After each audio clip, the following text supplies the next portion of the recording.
First first Sunday night rather all year that we're waited till the final Sunday night game of the season to talk podcast. And what a game to wait for. Absolutely. The Seattle Seahawks and San Francisco 49ers, it went down to the last play. Second to last play. And an accompanying video review after a play that should have been reviewed but wasn't reviewed. We're going to get to all that.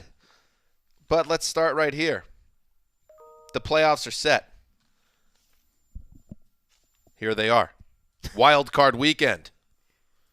The number 5 seeded Buffalo Bills head to Houston to face the Texans. That's a 4:35 start on ESPN/ABC. Eastern time, of course.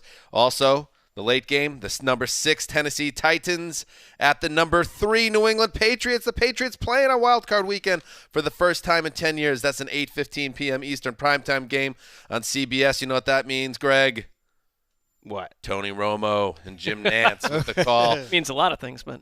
And then on Sunday, so all AFC on Saturday, NFC on Sunday, the number 6 Minnesota Vikings at the number 3 New Orleans Saints. That's the 105 Eastern Fox game with Charles Davis?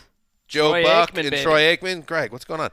And the late game, the number 5 Seattle Seahawks at the number barely 4 paying attention. Philadelphia Eagles. That's a 4:40 p.m. Eastern kickoff on NBC. Al, Chris, and Michelle. Yes, playoff football is ready after Week 17, and I couldn't be more excited. How about you guys? Oh, yeah. West of us, which you guys know is the annual since 2011 day of the Bengals losing on the first weekend of the playoffs. The Festival of Slights. Yeah, Texans have officially overtaken them. This is 6 times in 9 years the Texans have played in that early Saturday time slot. All 4 times Bill O'Brien's made the playoffs, they've stuck them in Texas. It's the Festival of Slights. You stick them that early Saturday game. It's not a showing of respect. Not at all. But one of those teams is going to come out of that game with a chance to win the Super Bowl. They'll be in the Elite 8, as it were. We were wondering because it's the pretty rare occurrence of 2 AFC games on Saturday and 2 NFC on Sunday. I couldn't remember that it had ever happened, but apparently it happened in 2015. So, I mean, everything is just a mental haze at this point. It's fine. So we're going to go through all the games, and like Greg said, we're changing it up a little bit.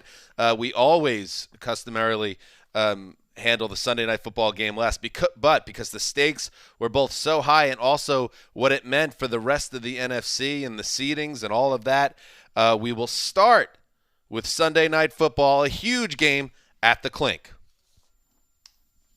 4th down. Here's your game. Here's Russell Wilson back. Wilson throws, caught. Hollister's hit on the goal line and dropped by Dre Greenlaw.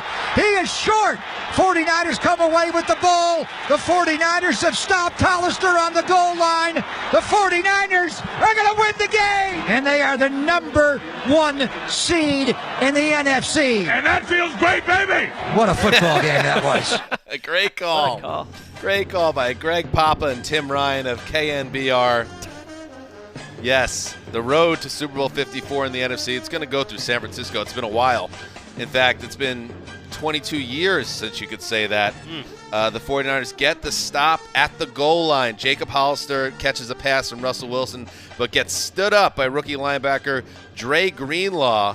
The 4th and goal play ends the game after a review to make sure he just missed crossing the goal line. It was the right call on the field, and they confirmed it. Final score after a QB sneak to end it. The Niners win 26-21 over the Seahawks. And as we said, that's the number 1 seed goes to the Niners. The Seahawks have to drop all the way down to 5 and play next week. And Greg, it worked out because the Niners, it did seem for most of this game, were the better team.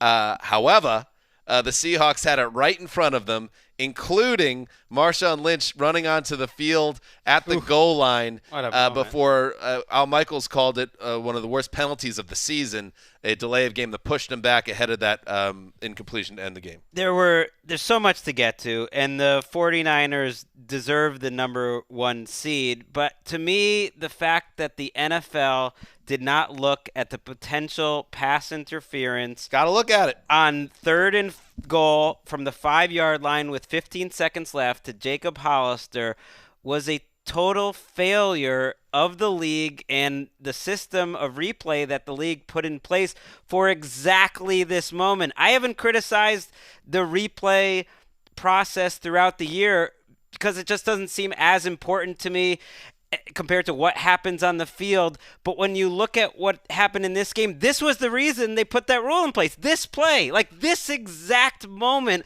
was the reason they put this rule in place. And when you looked at the replay, it seemed clear and obvious to me that he held Hollister's arm back. But even if you weren't going to overturn it, the fact that they didn't look at it, Gotta look at it. Totally inexcusable. What did we just spend our whole offseason and season for? That was it. So that opens up Pandora's box. If you look at the replay, what standard do you use? The one from week 3, the one from week 13, or a new one that you're making up as you enter the playoff? And 49ers fans, all of you in my mentions who are saying, well, what about the delay of game? It looked like, when the Seahawks scored. Or what about the Ben Garland? Like, shut up. That's not what we're talking about. We're talking about a failure of the system. I was hoping the 49ers were going to win this game because I thought their season was better, that they deserved it, that they're a more fun team. But that's not the point. Like, I'm more concerned about the process and the fact that the process completely failed in the biggest spot. What possible explanation can they offer? I have one.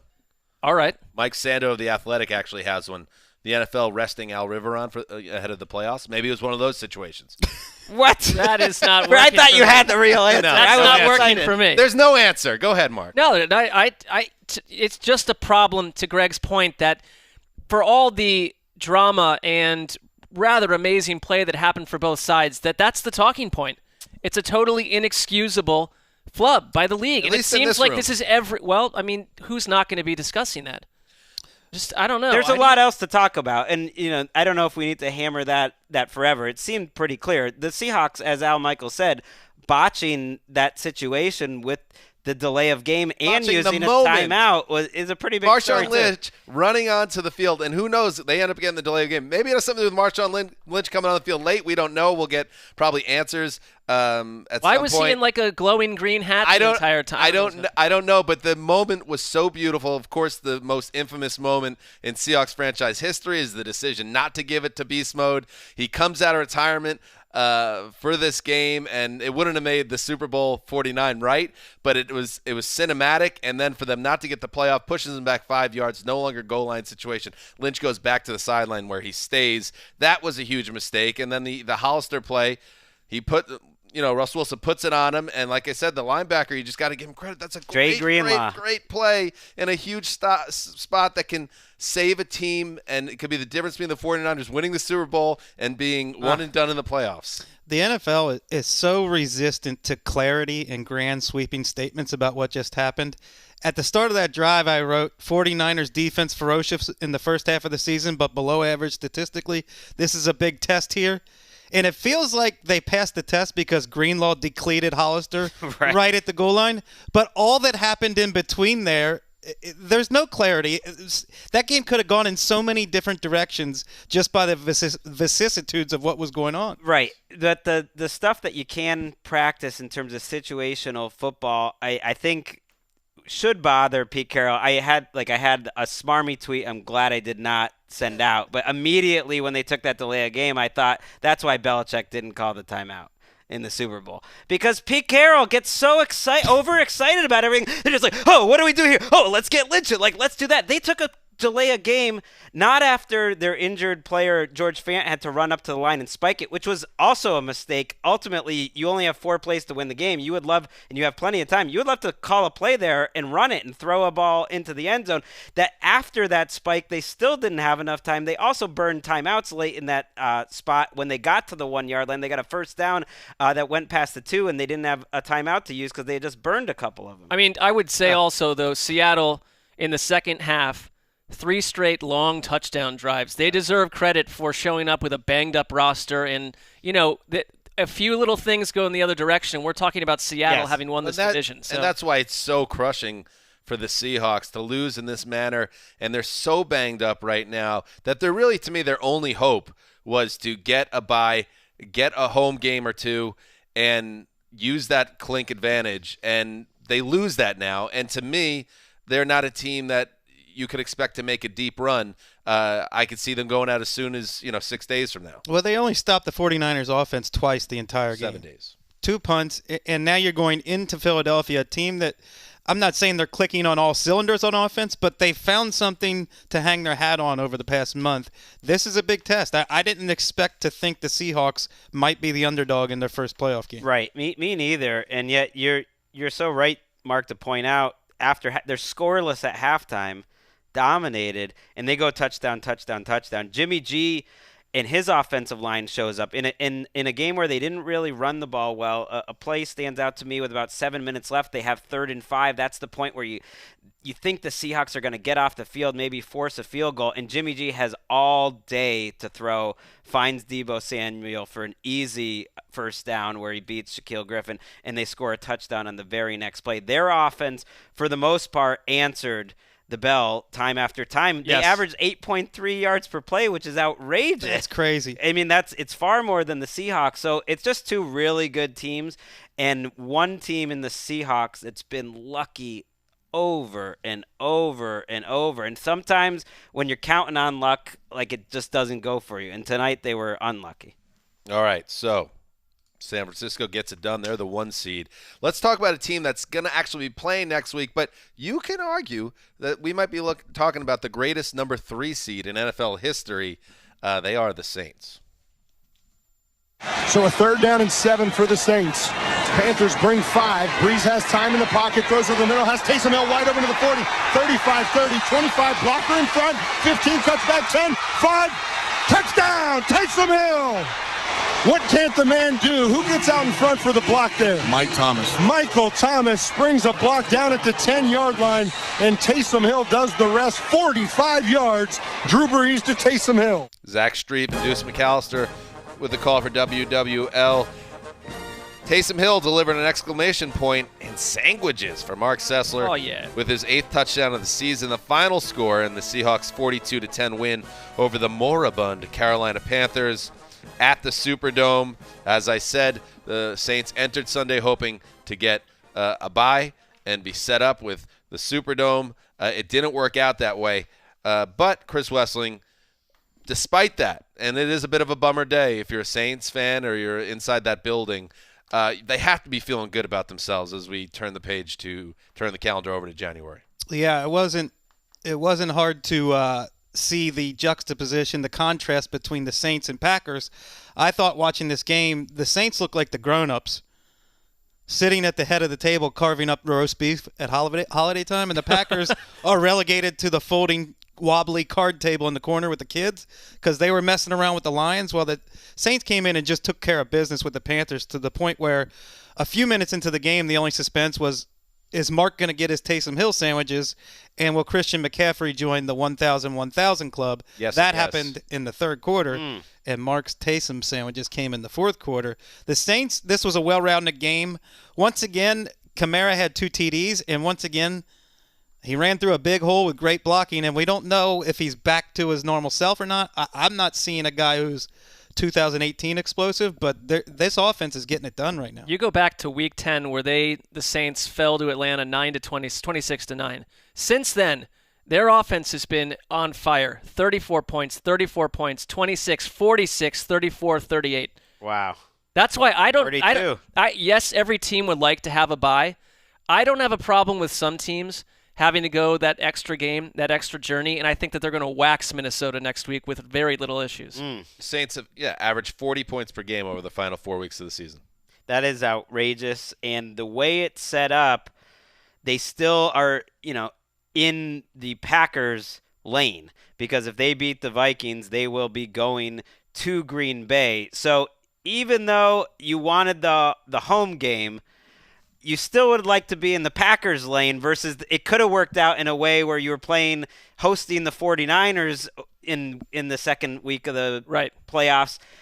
This isn't that bad of a result. That's the benefit when you talk about the 3 seed or the 4 seed. The 3 seed means you avoid the 1 seed until the latest possible stage of the conference playoffs, which is the championship game. I mean, the Saints aren't the first team I'd want to throw into negative 13 wind chill in Green Bay necessarily, but this is a little bit of a different Saints team. So. And you would think that even more if you saw the deep ball that Drew Brees tried to throw to Ted Ginn today, where he put his whole body into it. And I think it might have been Trey Boston had all day to run under it and intercept sorry. the ball. I'm not doubting that guy after the last month of football, though. No, he's played well, and I believe if my calculations are correct, he has a career high in passer rating this year, 116.2. Biggest upset of the day, though, the leading receiver this game. Anyone want to guess? How about Brandon Zylstra? I saw that coming.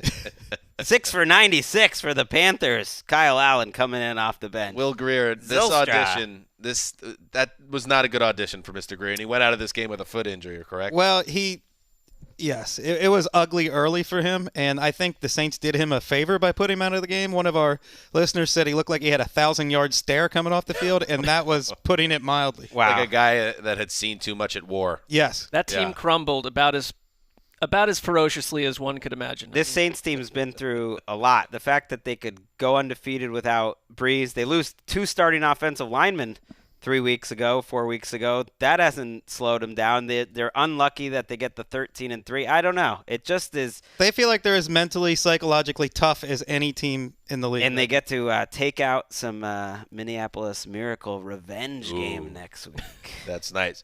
One quick note before we get to the Green Bay Packers.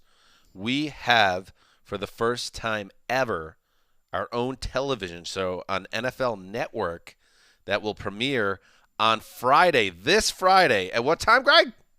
3 Pacific, 3 6 p.m. Eastern. 6 Eastern, 3 Pacific, the Around the NFL show on NFL Network. They're giving us 30 minutes each of the weeks leading up to the Super Bowl, so 3 shows leading up to conference championships. So that's very exciting. I feel like the network is wait. finally into generating some ratings. And this Here is we how go. you do it. And It's they're like, replaying it all the time. I mean, just season pass it, DVR it.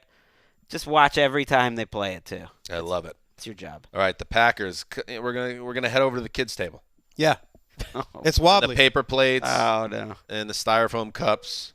People are playing with their food. Yeah, the kids. They're not even. They don't even appreciate what they have.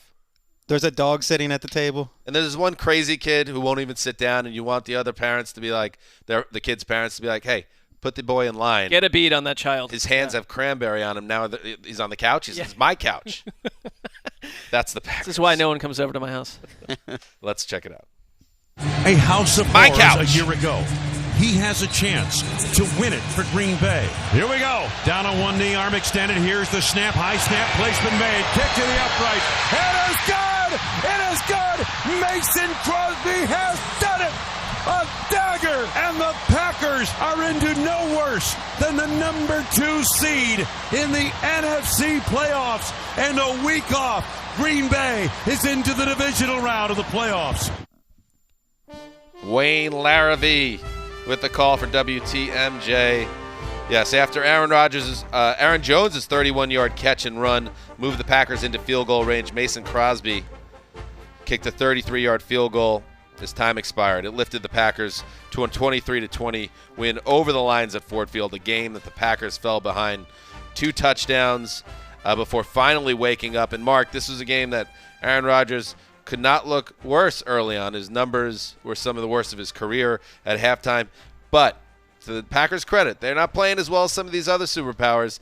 They found a way to get the job done, and that happened a lot this season, as their 13-3 record illustrates. Yeah, I mean, maybe, if you want to look at it from a positive standpoint, that they're working out the kinks finally before they head into this postseason journey. But Aaron Rodgers, over the first 27 minutes of this horrific Packers first half, had 29 air yards and just looked completely out of sync with his wideouts. And, Detroit has made a cottage industry of blowing games. No team in the league has blown They're awesome at it. second half leads more than Detroit Lions under Matt Patricia.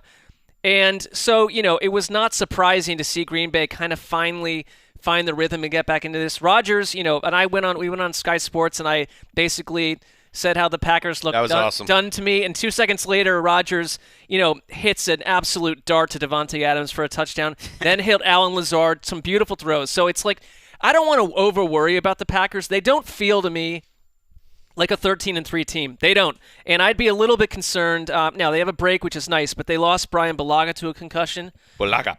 Corey Linsley, their center, went out with a back injury. He was okay apparently after, but they were real banged up. The Lions, to me, do not deserve to be toying with Green Bay for 30-plus minutes of this game the way that they were. Big day for the Blauhards almost, but more adversity for the Blauhards. Horseshoes and hand grenades, my friend. This stat feels like who the Packers are. They have led for 0 seconds against the Lions this year and won both games. That's crazy. It is. And Dan Orlovsky, who does a good job with this analysis on ESPN, said after the game, if you have to pick a quarterback likely to go bonkers in the playoffs, look for Aaron Rodgers because, he just missed a series of beautiful throws on Sunday. We say this almost every week. Exactly. He throws beautiful downfield passes, and they just miss a lot of them.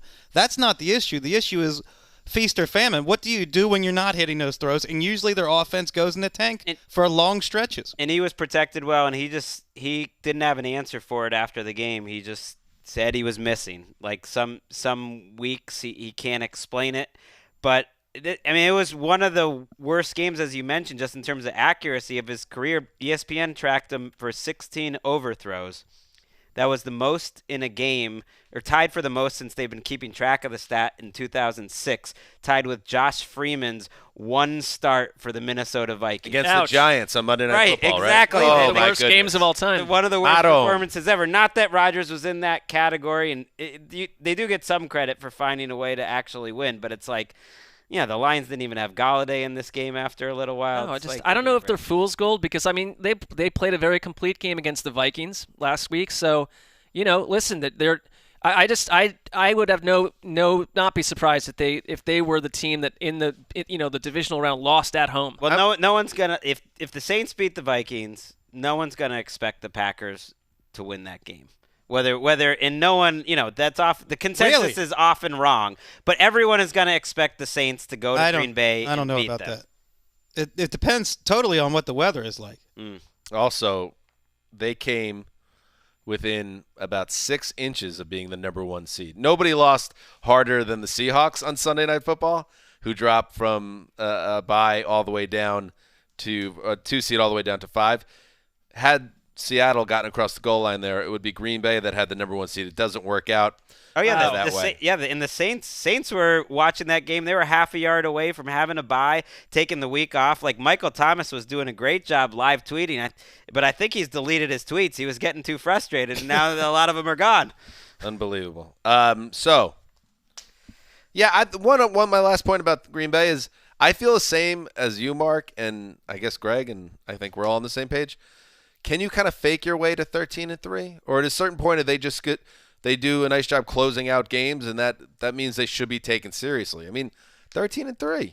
It's just puzzling. They just don't feel like a 13-3 team. Sure, but that's you don't take our next team, the Patriots, seriously at 12-4, and it is just about the eye test. And a lot of times the regular season eye test doesn't carry over, and the Packers are one of 4 teams that get next week off. That is pretty huge. That is huge. All right, let's move on. First down, Fitzpatrick back to throw, looking, fires, back to the end zone, touchdown, Mike Gesicki. Unbelievable. With 24 seconds left. How about Mike Gesicki back in the end zone, running right down the middle, back to the end zone. Fitzpatrick puts it right on the money. Holy smokes, what a drive. Oh, indeed. Oh, indeed. Jimmy Cephalo. Bob Greasy and Joe Rose with the call. Ryan Fitzpatrick, more like Fitzmagic, am I right, Greg? Threw a 5-yard touchdown pass to Mike Gesicki. 24 seconds to play. The Dolphins stun the Patriots 27-24.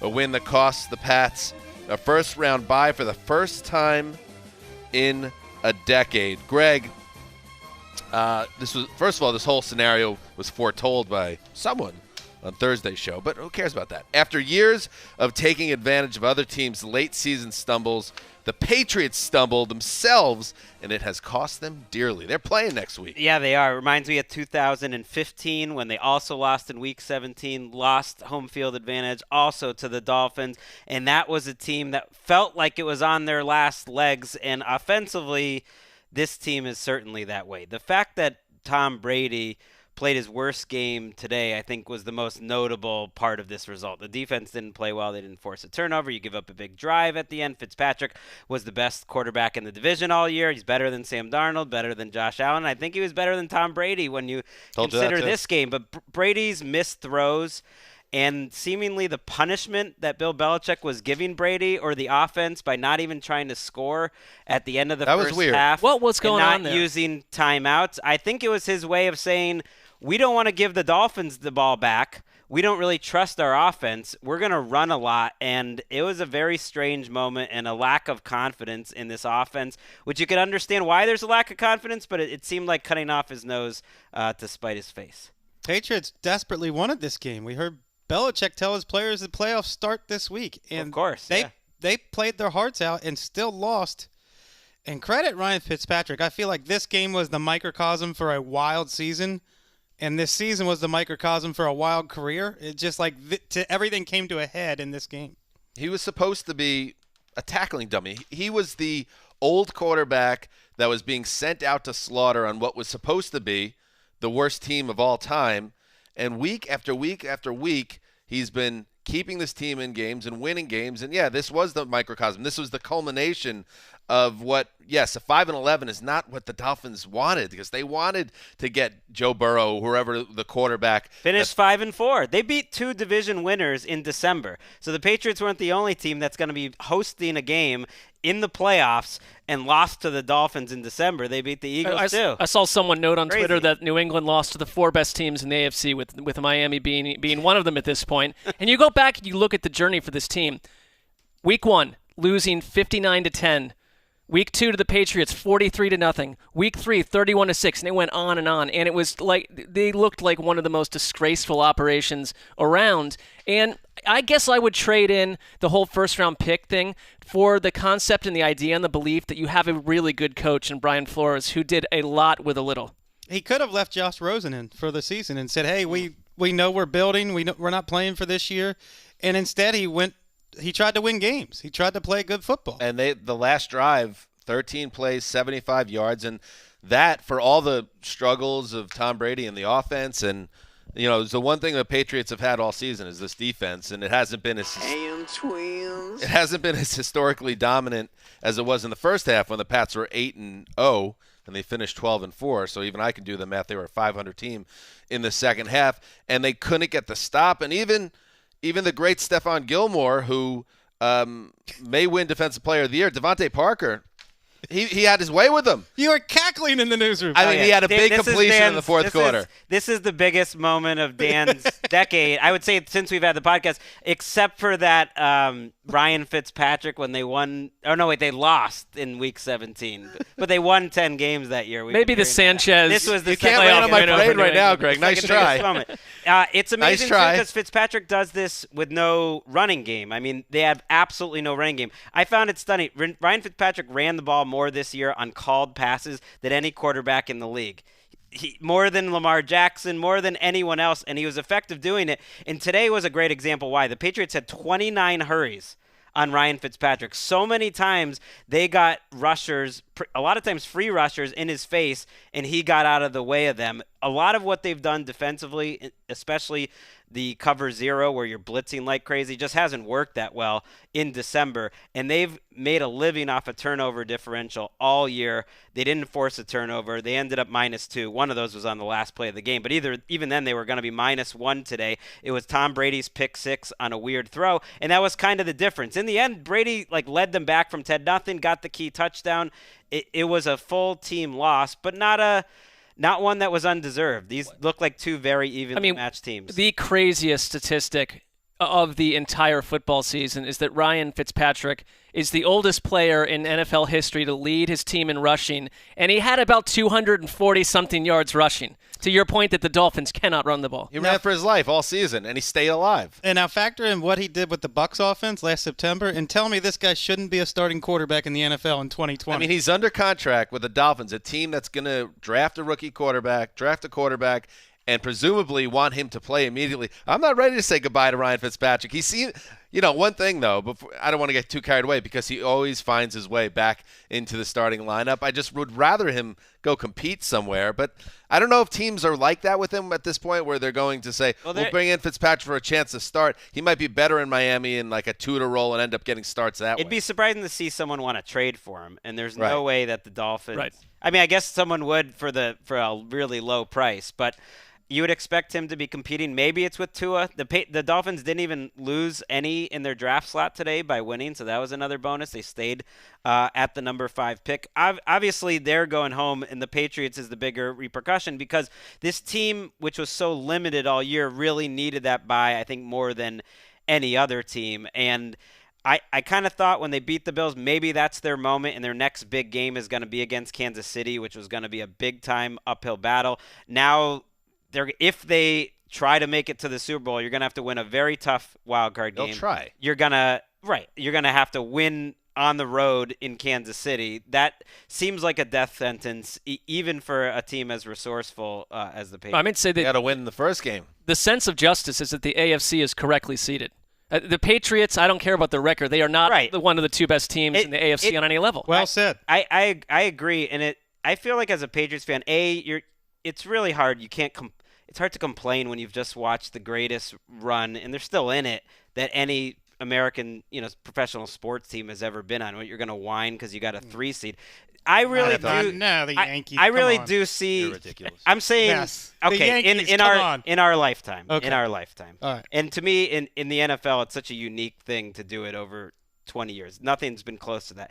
But the fact that they've managed to scrape out 12 wins with a pretty bad team, like that somehow winning is such in their bones that they still managed to have a 12-win season, which for about 20 franchises in the league would be the best year they've had in a decade, is almost, to me, a testament to how good they are. It doesn't make this team any better, though. They would have been 10-6 with a tougher record. So Greg's in denial, but he has a really good attitude on the surface. You are not. You have a positive outlook on the surface. Not everyone is feeling as positive on the surface or beneath it. Here's Ricky Hollywood right after the game. Patriots stink. I can't believe you got this. How old are you, Erica? You're not allowed to ask a woman. You're in your that. mid-20s. Yeah. And mid to late. You've known nothing. Shut up, Greg. You've known nothing but glory. And after a season that ends 12-4, look at the Chiefs fan right next to you, Bartlett too. 12-4, you're saying the Patriots stink? How about you eat some humble pie, Right, lady? What do you mean? Just take the loss like a woman. I got a text from my dad. Can't you just not wait until like Adam Gase or the Jets have like 1 10-win season so we can get back at Dan when it ends? How is a woman supposed to take a loss Can't versus do it, a man, Greg. Dan? Can't do it. Won't Can't happen. hurt me today. Can't hurt me today. Answer Did you that. see that stat? AFC East standing since week 9? Patriots are in last place. Oh. Heading in the wrong Where are the direction. Jets? Where are the Browns? Where Jets are are the in first Bengals? place. Wes? On the way up. What about your Rams, Wes? course. Or- I don't have I'm a not- Rams. No, the Browns are What in about great. your where it hurts, What about your Ricky. Broncos? Hit me where I'm it not hurts. walking around celebrating the Browns. Where's your head coach, Mark? All right. Oh, my We'll goodness. get to that. Spoiler alert. And, since we're here, I'm curious how Scott Zolak is taking that. Oh, I want to know. Fitzmagic touchdown. So let's check that out. What a great day this is. Gesicki to the right. As Fitzpatrick takes the snap. He's looking to the middle. He throws to the back of the end zone. Caught by Gesicki. What a try. Touchdown Miami. 24 seconds to go. And the Dolphins have taken the lead. What an unbelievable drive by Miami. Credit Chad O'Shea and Ryan Fitzpatrick. More importantly, Devontae Parker. Phenomenal playmaker down the right side to get it going on a big 29-yarder. Gesicki, the pass receiving tight end, with the big touchdown catch to take the lead late. What a measured, professional, mature That's announcing growth. job. Dan is That like, is I'm growth. so annoyed that I didn't listen to this before we played it. What a sportsman. listened to He's a it. sportsman. He is. What growth? I don't know if maybe. Greg's hurting right now. No. He's hissing at me. No, I love maybe it. I'm saying maybe Zolak is in the same place. He's trying I to am take watching shots. Watching this game, and it's like, I don't know. There is a piece to it. If they're not a good team, they're not a good team. I don't think you and Zolak have ever been in the same place watching a I Patriots thought the game. same thing that Greg's saying, or a similar thought, that Zolak, we give him a lot of heat, but he's plugged in. He knows that team. That sounds like a guy that understands that this team isn't a great team. I think you're right. I think one of the most jarring newsroom proclamations I've ever heard out of Greg's mouth mouth was that no matter what this Patriots team does, they'll always have Week 16 against the Bills. The season was made according to Greg I thought by that was beating the their Bills. moment. It was a nice moment for this team. He's hurting. That is so depressing to Greg's hear hurting about the today. New There are England a lot of Patriots. things, psychologically Greg is going through some stuff. So I'm sure Brady's going to put that Week 16 win on his mantle next to the Lombardi And trophy. we get one more loss this season. Oh, it's coming. Ooh. You know it's coming, Greggy. There's no parade this year. Well, let's move on. To one, Thornhill. Kick taken 3 yards deep in the end zone. Left side return. McCole you could Hardman play at the that back 20, on me if they 25. win the Super He's got Bowl. some room at the 40. McCole wow. Hardman up the sideline. Stays on his feet. 35, 30. Catch it back. 25, 20. McCole Hardman 15, 10, 5. Touchdown. Kansas City. 104-yard kickoff return by the Pro Bowl return specialist, McCole Hardman. Mitch Holtis, KCFX with the call. Mitch does a good job. Nice it is. Class, top class. McCole Hardman gave the Chiefs a massive boost when they needed it most. Right after a Chargers go-ahead touchdown, got the people in Arrowhead nervous. 104 yards later, Kansas City's ahead to good. A hard-earned 31-21 win over the Chargers, who to their credit showed up here. But it wasn't enough. With the game in hand, the Arrowhead crowd went into a frenzy when they learned that Ryan Fitzpatrick and the Dolphins had shocked the Patriots, allowing KC now to grab that number 2 seed. Friend of the show, Kevin Harlan, by the way, painted the picture, calling 2 games at once in his latest masterwork. Do we have that?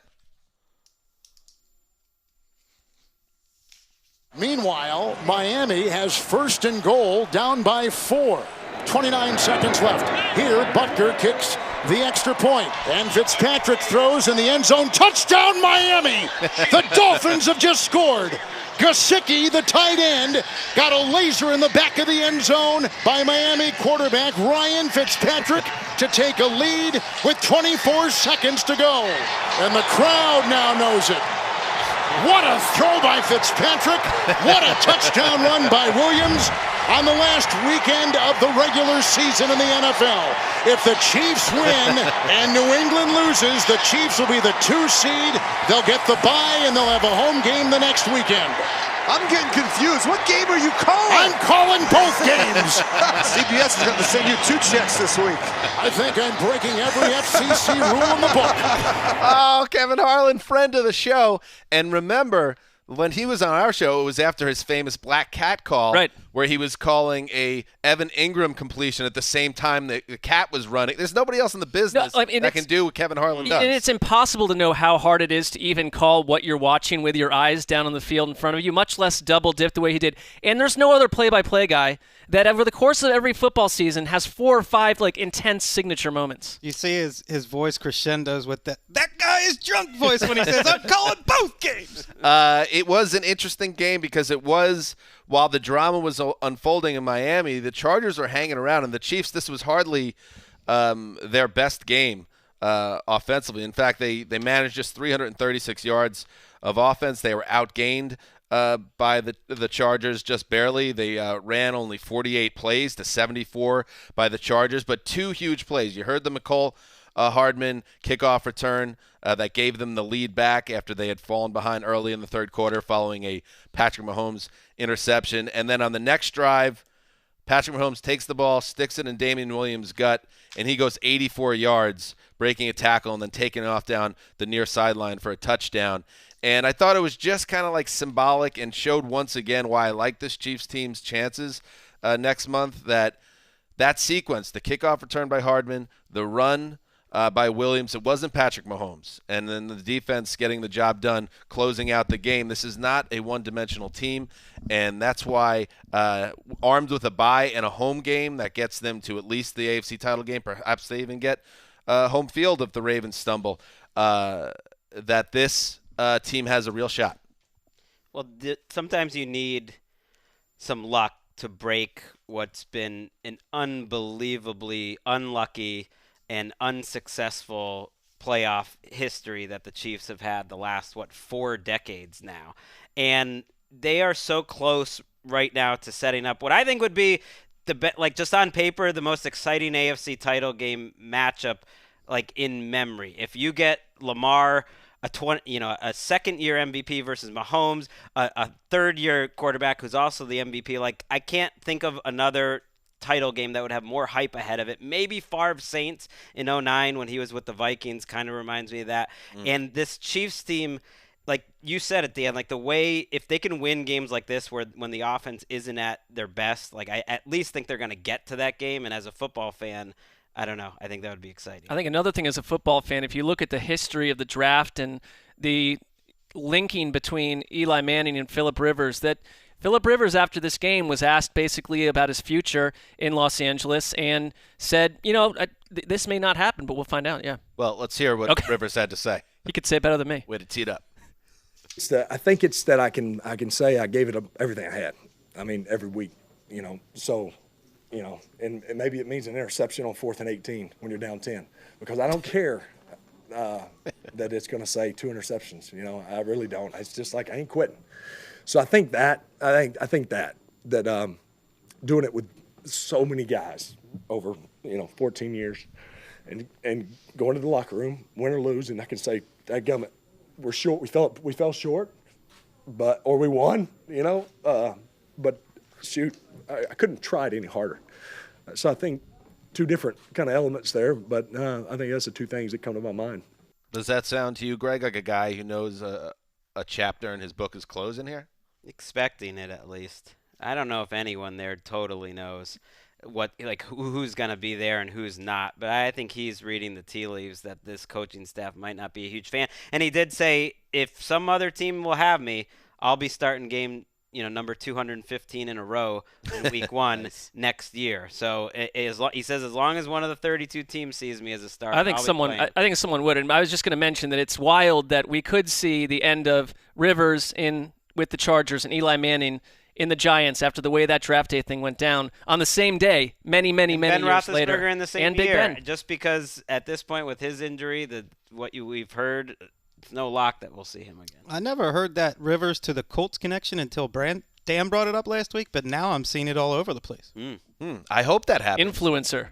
Yeah. That's the way I look at it. But I do think he could have good football, and he's a guy you root for, and you want to see him have maybe a Montana final act where he goes to a team and it's fun and he has one more shot at it. It would stink if he somehow landed with a team that, pick a team that was not a contender or Carolina Panthers. He just fades into oblivion. We don't need that. A Panthers type team. Let's hope he lands on his feet somewhere. Maybe it is still the Chargers. You never know.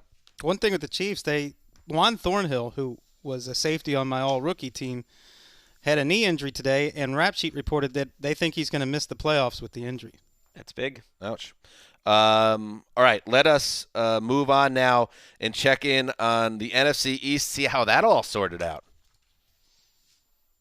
Jones calling for the football. He fumbles it. He is hit. The football is fumbled. The Eagles are after it, and it is picked up again, and it is recovered down at the 1 by Fletcher Cox. Fletcher Cox down at the 1-yard line as Daniel Jones lost the football for the 11th time this season. Too many times. Merrill Reese, WIP, with the call. I've heard a lot from Merrill Reese because the Eagles keep winning. Fletcher Cox scooped up Daniel Jones' fumble. It put the Eagles in control. And Boston Scott, Boston Scott had 3 touchdowns and well over 100 yards from scrimmage in place of an injured Miles Sanders as the injury-ravaged Eagles beat the Giants 34-17. The win, of course, clinches the NFC East title for the Eagles, who are in the playoffs for the 3rd straight year. It was a 4-0 close to the season for Philadelphia, and head coach Doug Peterson, who deserves, to me, Coach of the Year consideration. John Harbaugh will probably get it, but what he was able to wring out of a roster that's been decimated by injuries week after week after week, and it happened again today with Sanders going out. Also, Zach Ertz not playing in this game.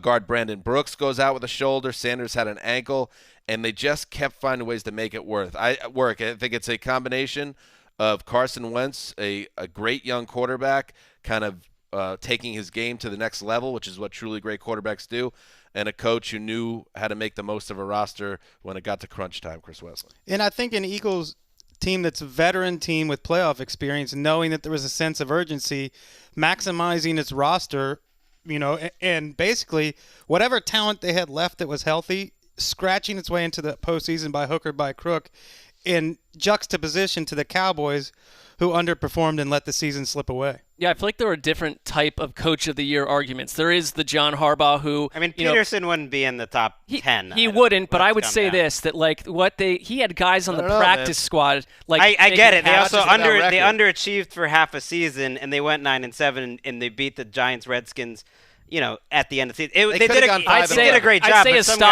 stock is up. Absolutely. I mean, come on. Absolutely. But they were one of the most disappointing teams for half of the season. They also played the wrong players for most of the year. Right. And they did an unbelievable job getting it all together, don't get me wrong. But their defense, for the most part, has been healthy. They've been a very up-and-down team that got it together, beat the Giants a couple times, beat the Redskins. They were all close games. Wentz was been unbelievable. I mean, they have been resourceful, and it's nice to see a team that kind of has the DNA of playing well late in the season. No matter how that they got to that point, especially after that Giants game, it felt like, hey, we got here, let's go win, and who knows? I mean, they are not pretty doing it. Like this game was in question for vast amounts of time. This was my lock, and I thought this was the dumbest decision I made all year. Here's the stat that perfectly encapsulate what it means to be a franchise quarterback. So Wentz became the first player today in NFL history to throw for 4,000 yards in a season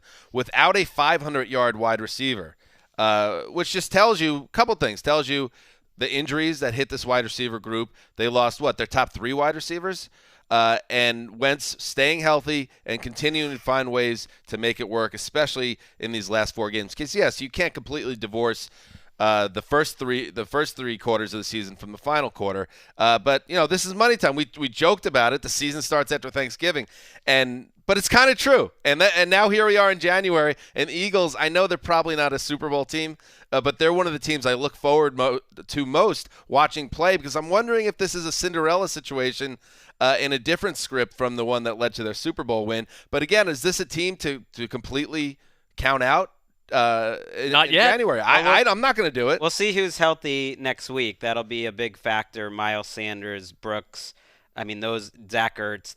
Those are players that they were going to be hoping that are available.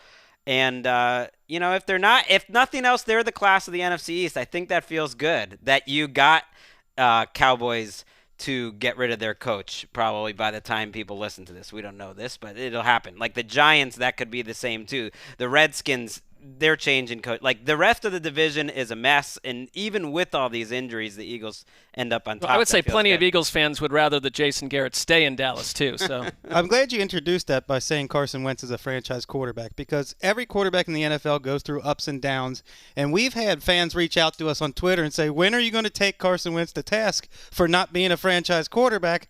Look, we've seen him play at an MVP level. We saw him raise this team. Next time he goes through a slump, we don't have to have an is this guy a franchise quarterback discussion, because he's already proven it. I think part of it was even Eagles fans being a little salty about because Foles is the one that closed out the last 2 seasons, which makes this run, even if it ends next week, all the more meaningful, that this was something Wentz can put his signature on. All right, so let us now move on. Yeah, the Dallas Cowboys, they were hoping to steal the division at 8-8. It didn't happen. Let's check in on that game. Snap out of the gun on 3rd down. They block it up over the middle, caught 1st down. Gallup kept his feet. 25 left sideline. 10, 5, dancing in. Gallup walks the dog. Touchdown, Cowboys. What an athletic play. And Gallup takes it into the end zone for the 2nd time. His 2nd touchdown of the game. Brad Sham, the Sham God. Uh-oh, crime spree. Drop the pen. This is what it is, Mark. Forget about crime spree. This is the natives. No, to me it's a decades-old cop drama in like San Francisco streets. Bring us the girl. Here comes Kong through the trees. That movie's not getting made in 2019. No, it's not. Natives? We can't say natives anymore? Well, you have, so. Bring the girl. Sometimes that natives also feels off-kilter. Oh, look, Wes. That's natural. There were sacrifices. That was a thing. Don't try to erase history, Greg. You You were answering a question I didn't ask. I don't know what you're talking about. But I'd like to know what's in your head. Greg's still mad about I'm not sure I do. No, I was talking about the Kong of it all. I don't even you took it in another direction, but it was nice, as the kids say, a cell phone. I have no idea what you're talking about. All right, here we go. Dak Prescott threw 4 touchdown passes. Sacks. 3 to 2019 breakout wideout Michael Gallup. 47-16 Cowboys win.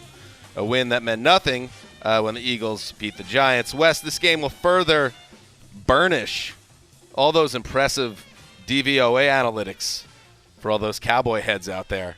But like this game, it ultimately means nothing. 8-8. Mark ended up covering this game, but I did see a Troy Aikman quote where he basically said the Cowboys are talented enough to beat any team in the league, and fans out there will say, well, any team can say that. They can't. Any team cannot say that. They're not talented.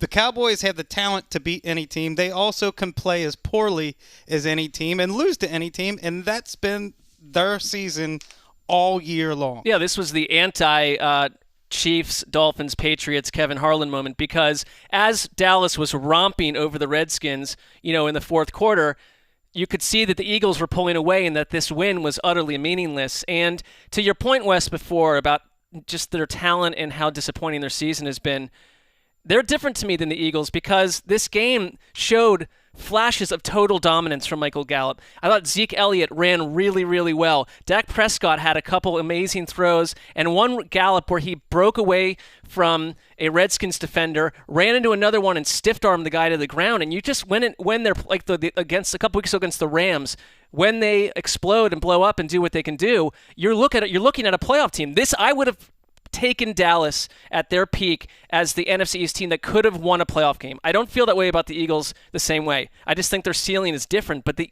Cowboys are so wacky that they're perfectly what you would consider an 8-8 team. One week things are good. Well, they're kind of an unusual 8-8, and that most 8-8 teams are just kind of mediocre, middling teams that win one, lose one, win two, lose two. This team showed an elite ceiling and then a floor that was just like gross. They finished the season with a plus 97 point differential, which is what you would expect out of a 12-4 type of team, 11-5 type of team. I do wonder, just because sometimes how the season ends has an emotional impact, especially on such an emotional decision maker like Jerry Jones. If Michael Gallup's big finish will have, and Amari Cooper's disappointing finish on balance will have any impact on Amari Cooper's quest to become, the highest paid wide receiver in the league, because all of this Dak Prescott messing around with his contract, I don't think has been a huge deal because it's not like Dak's going anywhere. But if you don't get the deal done now, and Dak's got all the leverage in February, you can only franchise one of them. And if you can only franchise one of them, Amari Cooper's probably playing elsewhere this year. Maybe the Cowboys won't mind that. I don't know. But you can use the transition tag too. We'll see. I mean, yes, you get an extra tag this year. Right, and Jerry doesn't lose stars. And we will, we'll hold off on the Jason Garrett job security talk for the most part, because tomorrow's show we'll have a special Monday edition of the podcast, New Horizons Monday. I like that podcast coming up tomorrow, and we'll dig in on the fate of Jason Garrett, which seems sealed, but as of right now, he's still employed. He's not under contract anymore. No, contract's up. He is not employed. That so was a wouldn't nice even be job. fired. Jerry doesn't even have to fire his favorite employee ever. All right, let's move back to the AFC. There was a team that plays in Nashville that had a chance to do two things: to go 9-7 again, but also make the playoffs. Did they get it done? During the late game tonight, as Henry gets the carry, he's to the 50, to the 45, to the 40, to the 30, to the 20, to the 10, to the 5, to the end zone. Wow. Derrick Henry to the house, 53 yards, touchdown Titans. He's over 200, he's over 1,500, and he is the baddest man at NRG Stadium today. Yes, Mikey. Wow. WGFX, yes, you are a bad man. NFL rushing champion Derrick Henry ran for a season-high 211 yards and 3 touchdowns. I guess that hamstring's okay.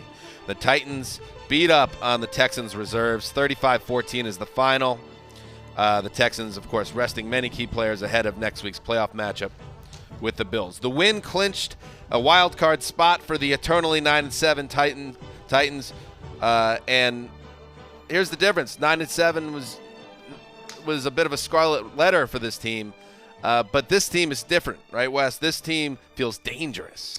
All of that is true, and this game, let's call it what it was. The Texans sat 6 starters and benched others throughout the game as the media carried water all week for a coach who was going to perpetuate half-truths as a pep talk for his team, and the media just let him do it like he was really going to play all his players. Who didn't let him do it, though? Chris Wessling of the Around. They really the NFL didn't podcast. in Houston. They even as early as Thursday, they said, well, they'll probably sit there. Don't take down Wes's. We bought it nationally. A very solid national reporter was out at the forefront of this, saying he's going to play all his players, and said national reporter should have seen through it. Who was it? He works here, so No, he does not work. Okay, here. Well, I saw one here too. He works for ESPN, and he's great at his job. Anyway. This was the game of the triplets. Ryan Tannehill, to my mind, who has comeback player of the year, locked up. A.J. Brown, who has, I think, beaten Josh Jacobs by a nose at the finish line by averaging 111 yards and a touchdown over the last 6 weeks. And Derrick Henry, the NFL's rushing leader, who went over 200 yards on a 53-yard touchdown to seal this game. And at that point, it was the Texans subs in the game. So we'll take from it what you will. My thing on the Titans, they are scary for the Patriots, very scary because of this offense that's averaging 30 points a game with Tannehill in 10 games.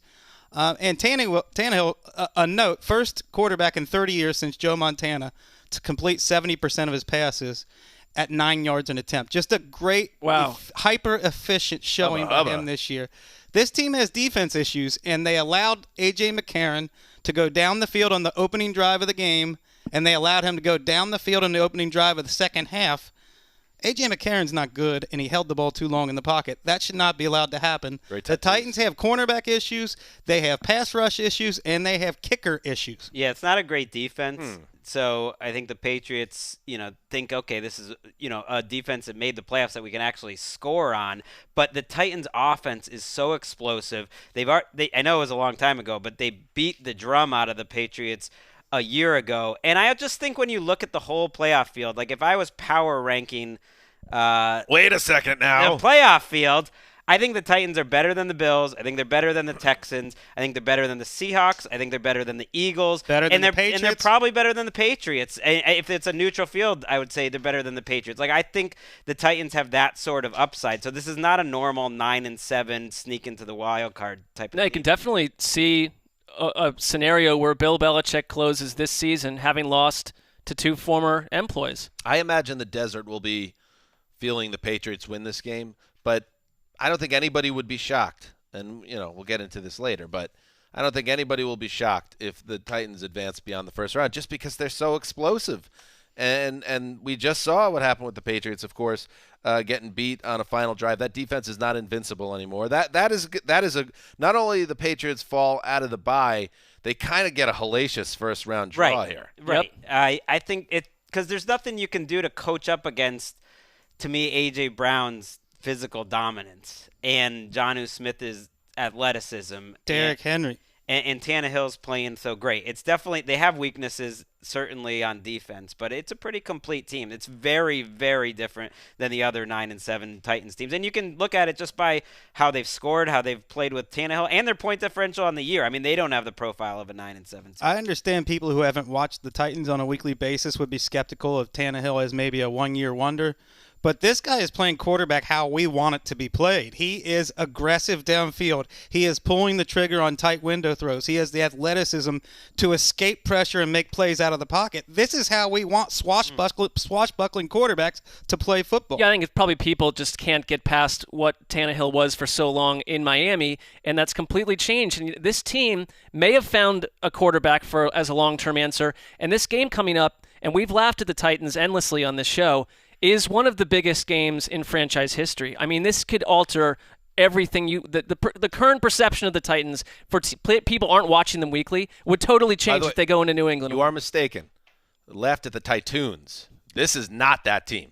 That's fine. Really, but even when they won a playoff game, they've knocked off the Chiefs. It didn't stick. Right. It didn't stick. You do wonder about the priority a little bit, having Derrick Henry in there. Obviously, didn't get tackled on that run because they wanted to get him the rushing record. He had 32 carries. The history of guys coming off of games where you have more than 30 carries the next week is pretty dramatic in terms of a decline. And they had him out there because they wanted the rushing yardage. He wasn't taking. He was dishing out more hits than he was taking in that second half. All right, Pittsburgh entered Week 17 hoping to find a way in the playoffs. It didn't happen.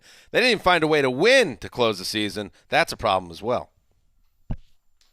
The Ravens now offensively will have a chance to put it away. Barry from his 5 drops the snap, turns around, is dropped. Ball comes loose in the end zone. The Ravens recover. Touchdown, Ravens. Coming up with the ball is Brendan Trawick, and falling on it in the end zone was Jordan Richards. And with 4:36 left to play in the ball game, the hay's in the barn. I was waiting, man. What are you doing? I was trying to see who scored the touchdown. Oh, okay. It sounds like Jerry Sandusky and Dennis Pitta of WBAL are so used to winning that it's just it just seems tiring. A lot of hay. They didn't even need to put the hay in the barn. No, not even Leave it necessary outside. anymore. Not a lot of barns in Baltimore, by the way. Just throwing that out there. But it gets farmy really quick though. Outside, that is sure, true. but not in Farming. the city limits of Baltimore. There are not many. Highly farmy. It gets farmy. This is Wire season 6. It's on the farm. Would have been better than the way they ended it. Little wire talk? Except for the wire pod. Please. The Ravens rested their starters against the Steelers team playing for the postseason. It didn't matter. Baltimore's defense shut down Pittsburgh 28-10 the final. The Ravens finished the regular season a franchise record best 14-2. Up next, a bye and prep for the divisional round. Greg, I'm sure John Harbaugh relished beating the rival Steelers in this fashion. He loved it. They were throwing bombs up 28-10 with RG3 on first down. They're going for a fake punt on their own 11-yard line, down up 9 points in the fourth quarter, and they converted it. I loved it. It was a very risky call. Wait, why did they do that? They were up 9. It was 4th and 1 from their own 11. They had it. It's one of those automatic checks where they just hiked it right to the guy who ran for it. It kept the ball. That's my coach of the year. That is the coach of the year stuff. And he said after the game how much the rushing title meant to them, the rushing record. They broke a record that's been there since 1978. I know people say, okay, a lot of inflated numbers in today's NFL. Just the fact that they play 16 games and those teams only played 14. Well, one of them. They almost. Fair point. I think they came in second for yards per game, and it was very close, Wes. So actually, the 78 Patriots, they had played 16 games too. Ooh, more bad news for the Patriots today. Yes. Sorry to what is his name? How many people even knew they had that record yesterday? Sam Bam Cunningham. Where did they go that year? Back in 1978. I think they made the playoffs. Check that out. Go ahead, Greg. They Ravens are a defensive team, and they did rest a lot of key guys, but the secondary was almost all in there except for Earl Thomas. Their pass rush was in there, and it was a treat to watch them just destroy Duck Hodges. 9 of 25. I don't know. I just like dominance. They're the best team I've ever seen since I've been covering football. Them and 07 Patriots would be the two. But they closed the season much stronger than the 07 Patriots. Well, when you say that RG3 was unfurling bombs, he had 96 yards on the day, so he wasn't completing. This was an unfurling incompletion, up 28-10 deep down the field, just like you could tell they were trying to rub it in. The Steelers deflated as a team when they realized Duck didn't have it in the Bills game, and I commend Greg for having his finger on the pulse of both of these teams going into this game. You said the Ravens' backups would take it to the Steelers, and they did. And I don't think that you meant the Steelers' defense has been bad all year, just that going into this game, they had been broken by their quarterbacks. Right, and the Ravens' running game, Gus Edwards, 130 yards, RG3 gets 50 on the ground. What a great sign without Mark Ingram. It's just in their I just think the system is so good that they're tough to stop. The 1978 Patriots went 11-5. Their quarterback was Steve Grogan, who had 15 touchdowns and 23 picks, completed exactly 50% of his passes. It's a different world. They went one and done, got wiped out by the Oilers on New Year's Eve, 1978. So there you go. Anything else in this game, Greg?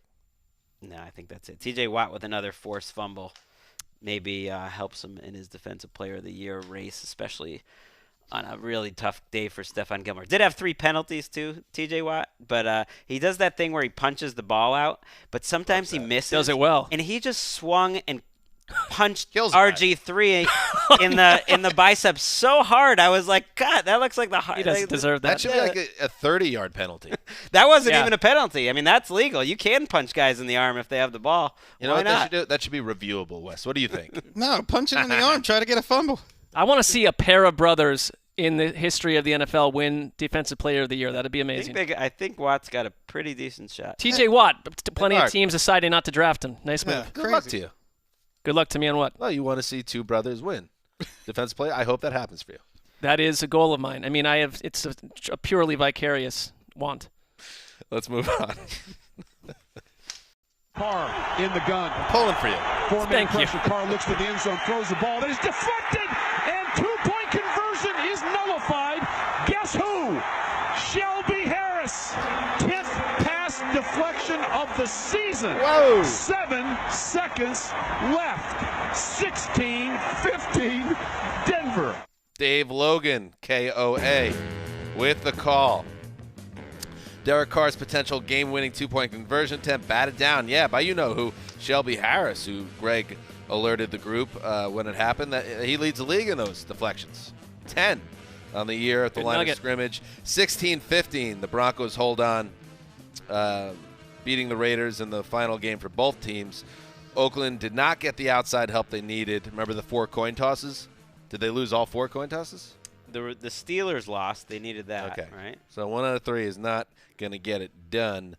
1 out of 4 here, yeah. They were 1 out of 4 ain't going to get it done, and their fate was decided by early in the 4th quarter, essentially. And good vibes around the Broncos. They finished strong at 7-9.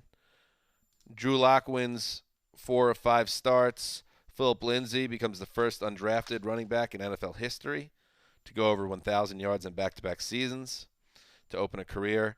And we also had a charming little anecdote from the CBS broadcast team that Vic Fangio, who was spending Christmas alone because of the nature of the gig. Or lacks friends. I Yes. mean, that's one of those two. I think he has friends. Oh. On Christmas Eve, he watched a Hallmark Christmas movie alone in his easy chair.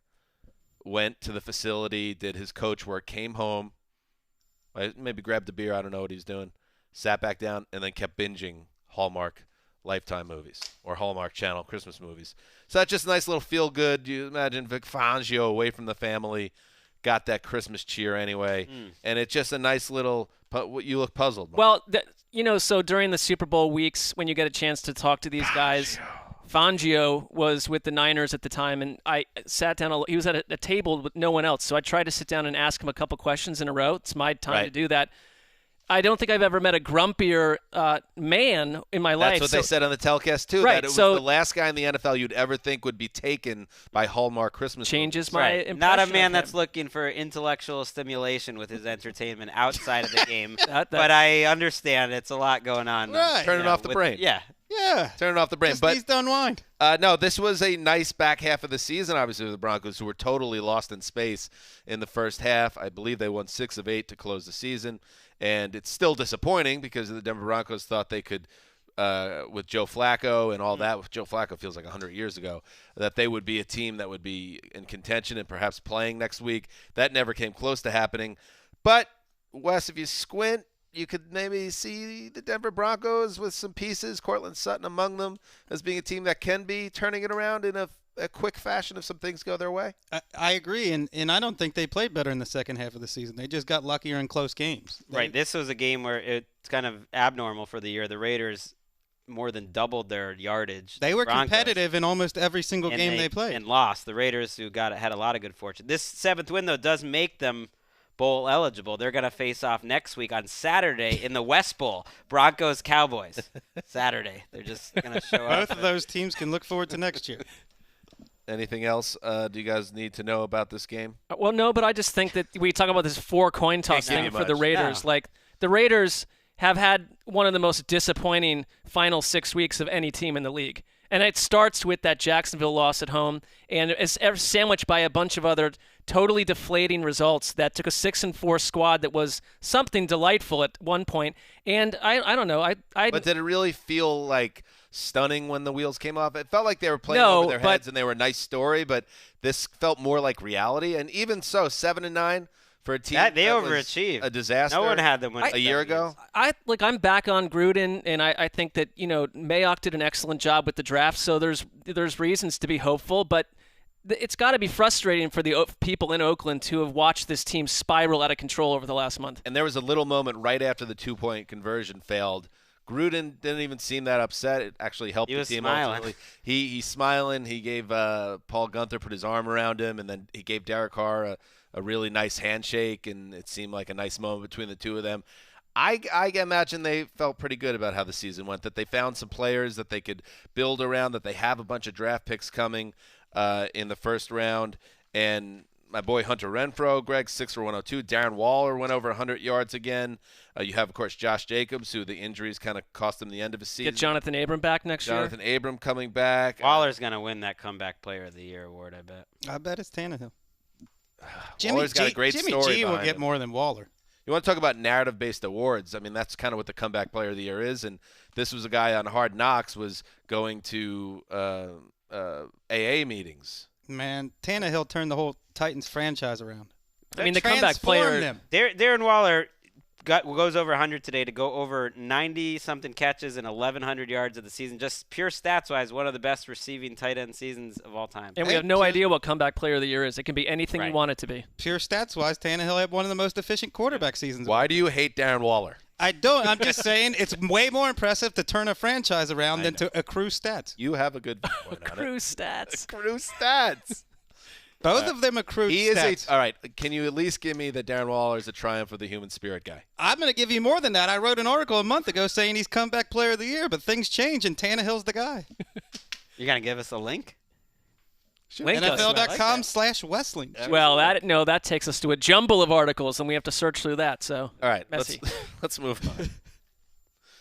Let us. Eddie Pinheiro now from 22. Eddie Pinheiro. I like that. He's hit 3 for 3 today from the right hash. High snap pulled down by O'Donnell. The kick is up, and the kick is good for Eddie Pinheiro. 10 seconds to go, and the Bears back in front, leading 21-19. I love how Jeff Joniak hits the Pinheiro. That's good. Again, that's pros bro. That's a pro. WBBM with the call. You drill that Pinheiro. Eddie Pinheiro's fourth field goal of the game came from 22 yards out with 10 seconds to play.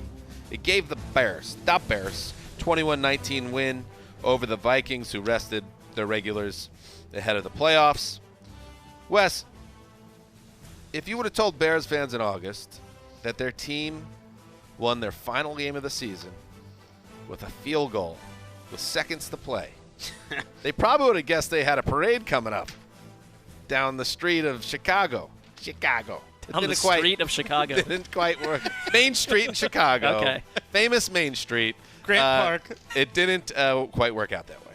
No, and I think it's a major upset that Eddie Pinheiro lasted the entire season as the kicker. It is. He hung on. It's almost like they were afraid to go down that road of trying to replace the guy midseason.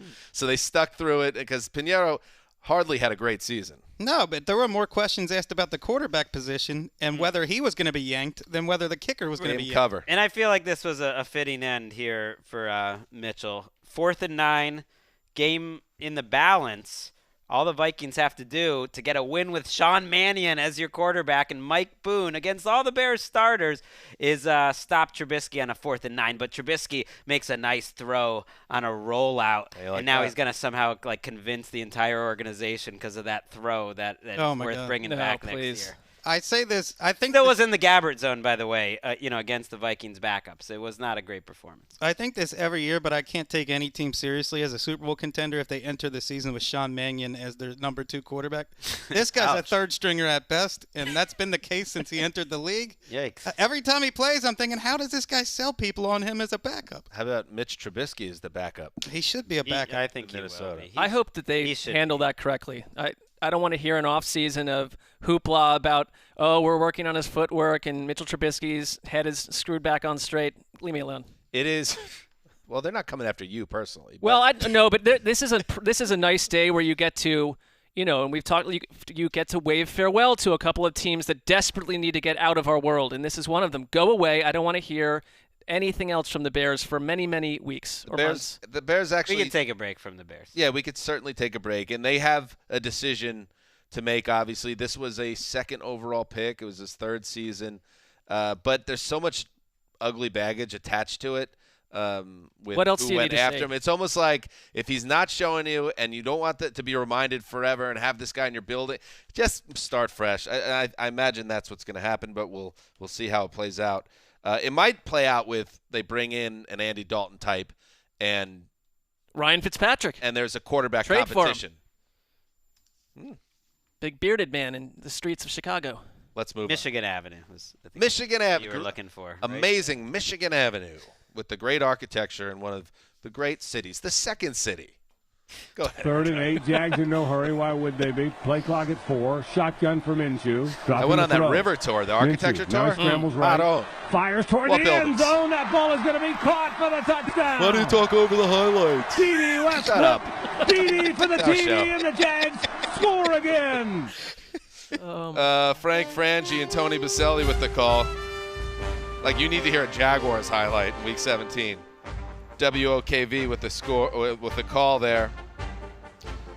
Gardner Minshew turned in a really solid performance. Threw for 295 and 3 touchdowns, leading the Jaguars to a 38-20 win over the Colts. Minshew stands to have, he stands a serious chance to be Jacksonville's opening day starter in 2020. The question is, of course, who will be his coach? Again, New Horizons Monday coming up. But you can't avoid this subplot around Jacksonville right now. Rap Sheet reported early Sunday, and this is always a weird thing whenever I see this out there, that today's game, the Week 17 meaningless game against an also-ran Colts team, could play a role in Jacksonville's decision. Oh, no. Well, they beat up on a Colts team that packed it in a couple weeks ago. So now do you feel better about Doug Marrone? I just never understood that. I hope that's not actually what the front office is thinking. The same thing was happening in Cleveland. I agree that it's very awkward to suggest that this game of all games would be the referendum on Doug Marrone or anyone else attached to the Jaguars. I thought it was Minshew's best game, and it showed again why he fit in this sort of mostly broken down offense much better than Foles. And it's not a knock on Foles, but he can move and he can escape, and he needs to do that in this attack. To me, I like the Colts. 6-4 at one point. They have been they are like the Raiders have just been lacerated down the stretch. And I left this game with additional questions about Jacoby Brissett, who walked into a couple sacks, had a terrible fumble in this game that really pivoted the contest in Jacksonville's favor. And, I know they're banged up. Marlon Mack looks great. I think he's the best player on the field for the Colts today. And, but here's a perfect example. And you've mentioned it, Mark, before. Doug Peterson, Frank Reich, he leaves, and is Doug Peterson a guy who can do it on his own? Well, Doug Peterson, with a true franchise quarterback, was able to see their way through the wilderness. Whereas the Colts with Jake Brisket, and I know Brisket had the knee injury, when the injuries hit the Colts and they were a team at the crossroads, they went a different direction. It's very easy to end up going the direction the Colts are going, which is why I think what Peterson and Wentz did together was so special. What team has been through more? You lose Andrew Luck in August and you have to turn around, and they look to me like one of the feistier AFC clubs for a while, but the injuries have taken such a toll, and their defense has given up in the last 4 games 31, 38, 34, and then today, whatever the point total was today. And they had a nice game against the Panthers sandwiched in there, but that's ugly. 38 points today. 38. So that's not the way you want to cap that season. One of the best performances by the Jaguars offense all year. Take note that Leonard Fournette was not on the field.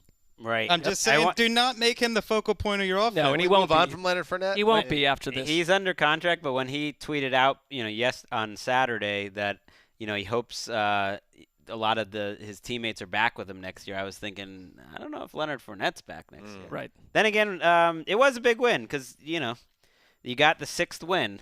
That's only the second time in 7 years under David Caldwell you got to 6 wins. So that's a big milestone. Why not bring the whole gang back together? Great rookie class, and DJ Chark became a star this year. They do have some bright spots. That's fair, dog. That's fair. Josh Allen gets to the quarterback. They got some things. All right, let us move on. Right around the time that the Patriots fell to the Dolphins, this went down. Snap to Winston, dropping straight back. Throws, intercepted Deion Jones, and the ball game is over. And that's 30 picks for our boy Winston. And Jameis Winston throws his 30th interception on the first play of overtime.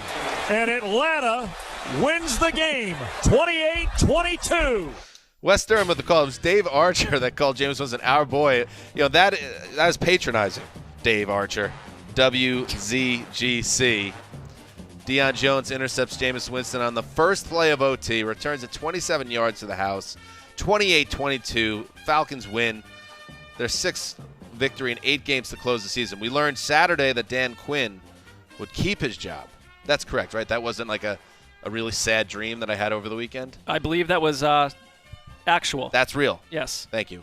And now Quinn and the Falcons can look to the offseason with some optimism after the 1-7 start.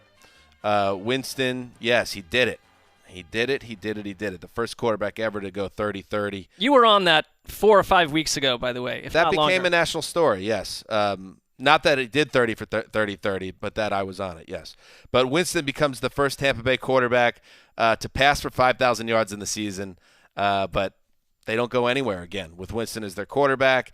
And Bruce Arians, nobody had a worse final 2 weeks than Jameis, maybe Duck Hodges, but like Jameis Winston entering week 16, there was a report out there that, the Bucs are ready to stay in business with Jameis Winston.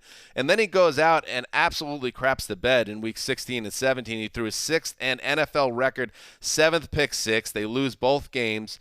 And it makes the decision with, a Winston up for a new deal really difficult. He played the exact same those 2 weeks as the entire year, though. I don't know, man. If not better. I mean, with worse receivers, that's what he is. That's simply not true. He was doing special things in that little 3-week run-up to the last 2 weeks. But he's throwing 2 picks a week every week. They yeah, lost at the Arians, buzzer. Like this is what they are. If they somehow fooled themselves into that stretch was any different, they just had a couple breaks. I think the last 2 weeks took a toll on Arians. Let's hear what Arians had to say. Yeah, I mean, that's just they're so much good. When you look at they're so much good and they're so much outright terrible. Terrible. Do you know why I think it hurt Arians so much? Because he knows if they re-up with Winston, he's going to enter next season with that scarlet ratio. People are going to think of him as the 30-30 quarterback. They already think of him as this brilliant artist whose medium is turnovers. Like he's a fun quarterback to watch, and he leaves his fingerprints all over football games, but it's sloppy art. He's not a winner. He doesn't. I mean, this has not been a winning team with him as their starter for 4 straight years. Super productive in one way, but what team is winning games when your quarterback is turning over? It's not just it's the fumbles too. It's not just even the interceptions. I mean, he thinks he has leverage. We'll see. Who's he? Jameis Winston thinks he has leverage. I think they really he probably think thinks a lot of things. That he would get. That not only that he would command a big salary, that he's definitely going to get tagged because there's no way they could afford to pay him a lot. Doesn't that depend on who else becomes available, who's out there, and what? Yeah, that is a big factor, but Tampa will have to make the decision before that. We'll have plenty of time. Also, considering his history, he's a person the owner would have to sign off on. Yep. And by the way, the Bucs, we know that they do. I misspoke. Winston has been here 5 years now. Mm-hmm. And their record in those 5 seasons: 6-10, 9-7, 5-11, 5-11, and 7-9. So, I mean, well, I would say that who else has been there that long? The general manager, who continues to stick around with the team when they're not growing. That's fair, dog. The Quinn decision, you like seeing some continuity. I think it really meant that they were keeping general manager Thomas Dimitroff. I feel like if they were going to blow it up, they were going to blow the whole thing up. But it is interesting to me. Like the way you measure teams and players is in 16-game increments, and they went 7-9 the last 2 years. So it's an oddity of football to me that because they got to 7-9 this way, that's somehow better. But it's not. It's no better. There's no correlation between finishing strong in the next season, period. Like, it almost never happens. In fact, the Falcons are a great example. So ultimately, a team that entered 2 years ago with a roster we all said was maybe the best roster in the entire NFL has gone 7-9 2 straight years. Well, I think we know this about Dimitroff after all these years. He can build an offense, but what can he do about his defense? And if Jerry Jones is, potentially susceptible to making an emotional decision at coach, I think Arthur Blank, who has been extremely loyal to people in the past, is tied to Dimitroff. They want the happy ending. Right. They should have had a Super Bowl trophy with this regime, and they want a happier ending. No happy endings in the final game for the Rams at the Coliseum. Well, actually, kind of a happy ending, but that's it. The season's over. Let's check in on that game. Really nailed that one. Get the finish on a win. Hey. Goff, empty shotgun snap. Home Looking right. Throws the slant. Middle of the end zone. It's Tyler Higbee with a December he'll never forget. Touchdown, L.A. 23-17. The Rams are back on the high side. That's our boy. See, that's how you use our boy. JB Long with the call for KSPN. Congrats to JB and his wife just had their second baby. Oh, damn. Wow, he's right back to work. Great procreating, bro. Tyler Higbee and Robert Woods caught touchdown passes from Jared Goff in the fourth quarter. Yeah, Higbee was a monster this final month. And the Rams said goodbye to the Coliseum with a 31-24 win over the Cardinals. No playoffs for the Rams, but their third straight winning season. That's not nothing. Wes, this wasn't how the Rams envisioned it ending, but their offense put mostly good tape out there in the final month. That's something to build on. I think that's how they probably want to look at it, that our offense finally gelled down the stretch. And I don't know what's going to happen with Todd Gurley next year. That is a huge question. But I do know that they can't allow Tyler Higbee to just be a blocker again the rest of his career. He's got to be a big part of the passing game the way he's played. It's not just the numbers. He's looked good doing it. And on the Cardinals side, Kyler Murray didn't do enough for me for Rookie of the Year. He just wasn't special enough compared to other quarterbacks. But, another game where he made a slew of impressive throws. He also made some turnover-worthy plays. Overall, I think if you're a Cardinals fan, you're still pretty happy with the way the season ended. He put together a few good games, and he looks like a unique talent.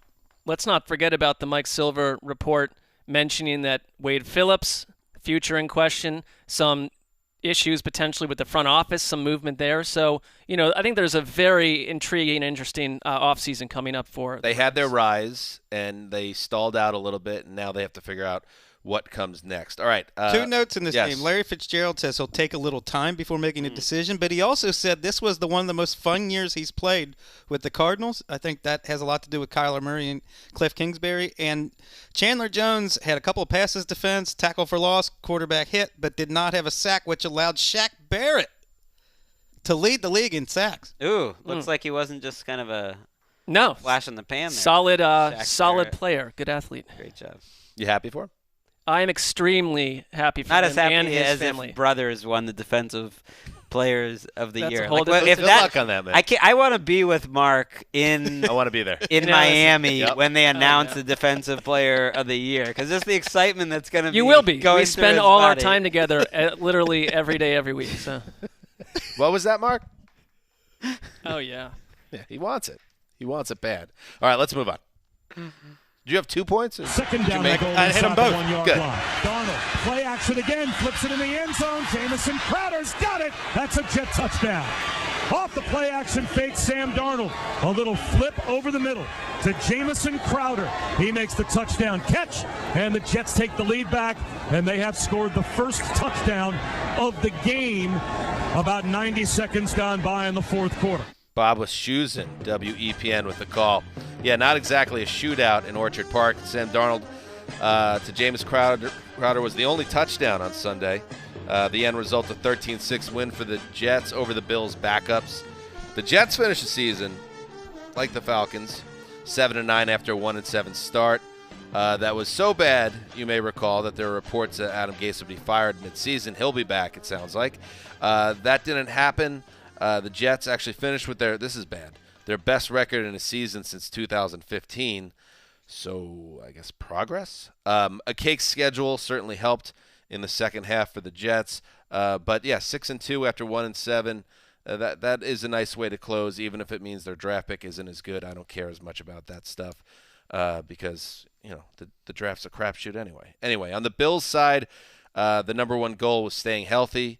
They couldn't achieve that. Starting cornerback Levi Wallace was ruled out after suffering a pretty nasty-looking ankle injury on an interception. Offensive lineman Ty Nsekhe. He aggravated an ankle injury in his first action since Week 11. So that was like the only thing the Bills were trying to do is stay healthy. Of course, they're locked in for a playoff spot at the 5 seed. They couldn't do it. So hopefully those guys are able to play. I haven't gotten updates on where they're at. Josh Allen played one series, and there really isn't much more to say about this game. It does feel to me, and this is not the first time this has happened, that the New York press has it in for Gase to some degree. It feels like there are some sort of weekly stuff coming out that paints him in a bad light, and I don't know. Well, we talked about the Manish article on Thursday. This is not the worst coaching job the Jets have ever experienced. Darnold didn't take a step forward, and that's his job one, so that's the biggest concern. But, yes, as Dan said, we'll have all offseason to talk about the Jets. All right, let us move on to the Cleveland Browns. Shotgun on 3rd down and goal from the 5. The Bengals leading by 6 points. Dalton drops back to throw from the 12, looking around, scrambling out to the left, being chased. Andy trying to sprint down to the 5, dives to the pylon. Yes. Zolak's on the Bengals call. Yes. If this is Andy Dalton's final game in a Cincinnati Bengals uniform, he has a touchdown pass and a touchdown run. Dave Horde. Dave Lapham. That was Dave Lapham getting pumped. I love it. Dan Horde and Dave Lapham. But Dan Horde, Dave Lapham. As we used to say, the lap dog. The lap dog. He got excited there on Dalton's run. Yes, Andy Dalton did throw for a touchdown, ran for a score in what was likely his farewell as Cincinnati's franchise quarterback. It was a 33-23 win for the Bengals over the Browns. That's a 2-14 finish for the Bengals, who will get the number 1 overall pick, and most likely that Joe Burrow guy, who seems pretty good. Anyway, the Cleveland Browns made headlines after the game when they fired Freddie Kitchens after 1 season on the sideline. 6-10, the Browns were. Let's start there, Mark. It was last March, I believe it was, that we were at the owners' meetings, and we had that sit-down with Freddie Kitchens, and he was delightful. He was a guy's guy. He was a dude that, he just seemed like a guy you could go get a steak with and have some drinks, and he'd be fun, and hopefully that would be something that translated as a head coach, that good old boy type vibe, but it certainly did not. It wasn't a bad move by the Browns ultimately, was it? I think they had to do this. I feel like he lost this locker room a couple weeks ago, if not previous to that. And I couldn't agree with you more that one of the things that's so disappointing as a longtime Browns fan is that I kind of felt like the drive to get Freddie Kitchens and the way he sort of has carried himself, that he might have been, in a way, from another angle, the perfect guy to...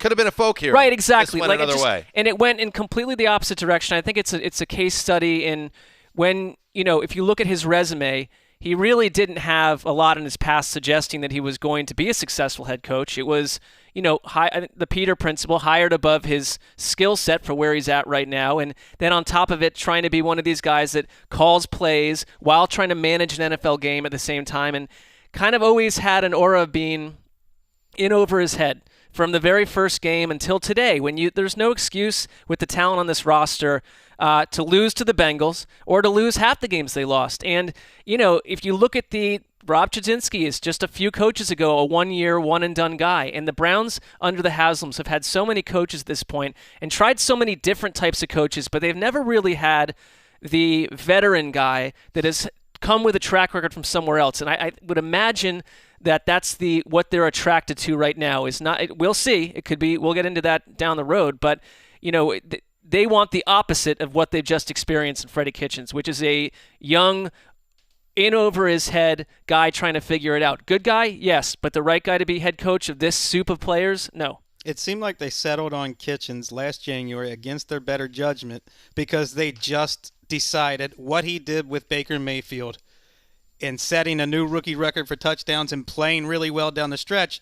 We just don't want to disrupt that. But that was emotional, terrible leadership. And he was so genuine as to seem almost guileless. And then when you see reports Sunday night that he thought he had the backing of the Browns front office, that is guileless to not even know that as undisciplined as your team was all year, the lack of priorities every week, that it wasn't about winning and losing. It was about so many other things that you were so guileless to not know that you were going to be out on the street after this?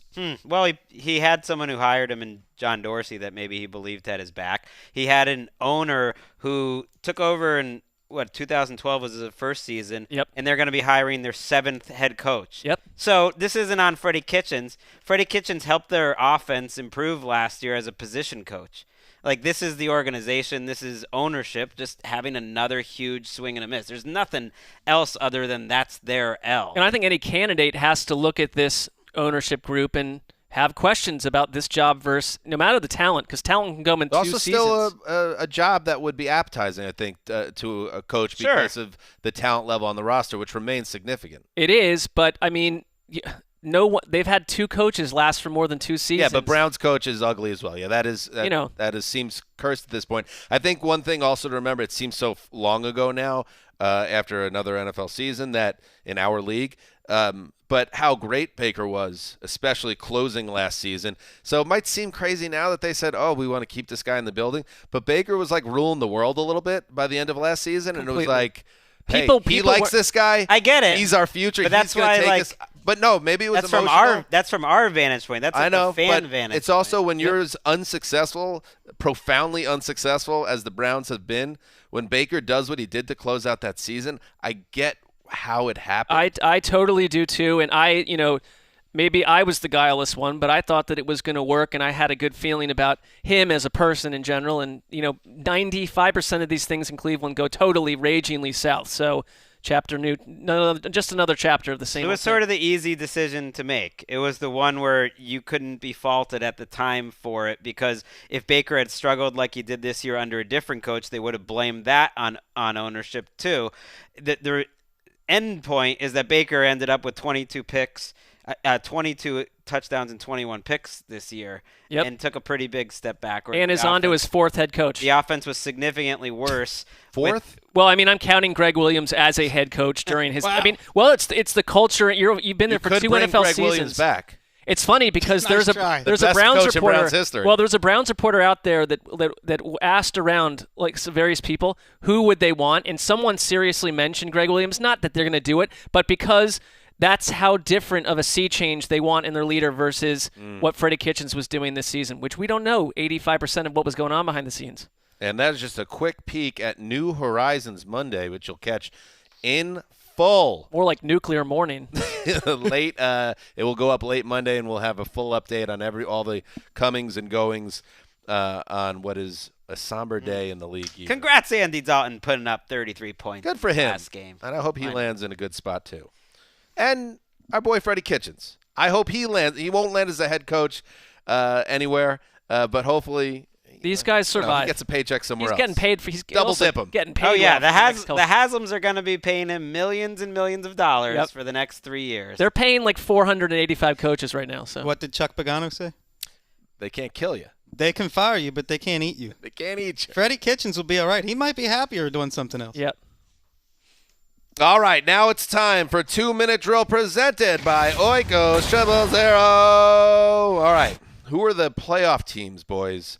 We are most excited. We're kind of intrigued to watch. Mark, get us going. I have to go with Ravens because, a team that was pulled from Cleveland's belly, and in theory, as a longtime Browns fan, it's impossible to root for the Ravens. But this season has been so joyful, and they're so fun to watch and so well put together and so well coached that I think I'd find myself being agitated and slightly sad if they were knocked off in the playoffs. I want them to complete this journey as one of the most dominant and unusual franchises that I've ever watched. Do I believe that? I don't know if I believe that. Well, I mean, have I complained about them once this whole year? You'd be okay if they won the Super Bowl, the Ravens. I would. Good. Growth. They've been the most dominant offense in the league this year, but I think The best big play offense in the league for the past 2 months has been Ryan Tannehill's Tennessee Titans. That's the team I want to watch because they're so different than what we've seen from the Titans. They're so different than what the football watching public thinks of the Titans. They are a big play machine on offense, and they have triplets with Derrick Henry, Tannehill, and A.J. Brown, who has been magnificent for the past 6 weeks. I'll go with the Eagles. They Wow. are by far, the team I'm most kind of intrigued to watch. Not excited because I want to see if we got a little fairy tale situation going on here. They're not going to be a favorite next week. They won't be a favorite as long as they're in the playoffs. It's going to be a short fairy But I just want to see what happens. I want to see what happens. They won four straight, and you could write them off. A lot of people have been doing that for a while now, and they keep winning. So I want to see what the Eagles do. My team I want to watch isn't a team. It's a game. I just feel like we're counting down the days to Ravens-Chiefs. That's it. This is the best game on the board, maybe of the last 2 decades. Lamar Jackson. I mean, when you do this. For real though, the NFL has never had a second-year MVP quarterback going up against a third-year quarterback who's already won the MVP. We've been waiting for the NFL to change on some level for 2 decades. This is it. It's happened. It's Mahomes. It's a recipe Jackson. for a 30-7 outcome, but fair enough. Greg's analysis. It's the best quarterback in the league against the best quarterback in history. Yeah, pretty much. I love it. I can't wait for that. All right, that was the 2-minute drill presented by Oikos 000. All right, boys. What did we learn today? We learned so much. And just remember, again, we got the playoffs coming up. That's fun. Mark, 20 teams, history. Bye-bye. Bye-bye. You know what? A harsh farewell to them all. See you in late July. And now we got 12 dogs ready to rumble. Okay? And we, Greg, we achieved something here. We covered every game in the regular season. Oh. We did it all. We covered every single game. I don't know if we ever did that before. Some games fell through the cracks in past seasons, whether it's a Saturday or a holiday. We got every single game. That's an achievement by the Around I thought NFL you were podcast. going to say that we got on Our NFL league. Network finally. Friday, the Around the NFL show. Hubba. When are we? 3 Pacific, 6 Eastern, or 3:30? It's in that hour. Set your DVRs. Doesn't matter. Set your DVRs. We are on 3 straight Fridays. It's going to be replayed up the wazoo. Set your DVRs. We implore you to watch it. It will keep us glorious. If you like this podcast, keep us on the air and keep us employed by watching our Around the NFL show on NFL Network. We never had our own show before, so we're very excited about that. And yes, New Horizons Monday, spectacular podcast on Monday. League sources confirming it is 3 o'clock Pacific. Very good. 6 Eastern, some people like to call it. Excellent. So make sure, again, set your DVRs. New Horizons Monday podcast lands tomorrow. Check it out, and thank you to everybody for listening and following along all season. We're heading toward the home stretch now. January football is coming your way. Dan Hansis signing off for the Quiet Storm, the mailman, the old boss, Rick Hollywood, and the entire gang behind the glass. Till Monday.